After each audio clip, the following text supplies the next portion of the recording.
words for the administration at a House committee hearing after he felt that they had tried to undercut Bergdahl's fellow soldiers' credibility about his supposed desertion. 5 years ago today, I was a captain in the United States Army in Logman Province, so I think I will take the prerogative to speak on behalf of the soldiers who served in Afghanistan. I find it offensive and insulting that this administration, up to and including the president, would cite the principle of leaving no man behind to justify this action.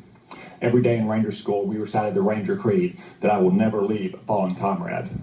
You know who didn't leave a fallen comrade? Cody Full, Darren Andrews, or all the soldiers who went after him in the weeks and the months after his disappearance, knowing that he had deserted.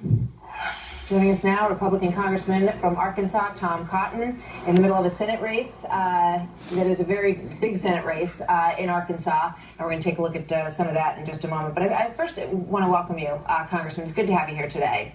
And as you pointed out, you're an Army Ranger, former Army Ranger, served in Iraq, correct?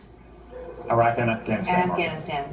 So you obviously were very upset, and that video went viral, as we say, on YouTube. It's been everywhere over the course of the last couple of days. What were you so upset about? Well, I think this prisoner swap was a terrible deal for America, and it's made American troops face greater danger in Afghanistan. But what I found particularly appalling was anonymous White House staffers criticizing the service of Bo Bergdahl's platoon and company, saying that they were undisciplined, or saying that they were unfairly criticizing Private Bergdahl for what was, by all appearances, deserting his unit. Yeah. These are anonymous staffers who spent the last 10 years patrolling the mean streets of the Georgetown cocktail party circuit.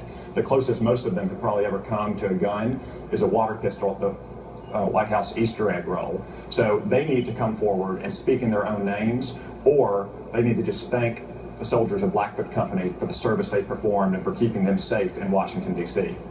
You make a strong point. We have spoken to some of Bo Bergdahl's fellow soldiers who have, reported here on our show about what they believe was his desertion. All of that will come out, I expect, as this investigation continues.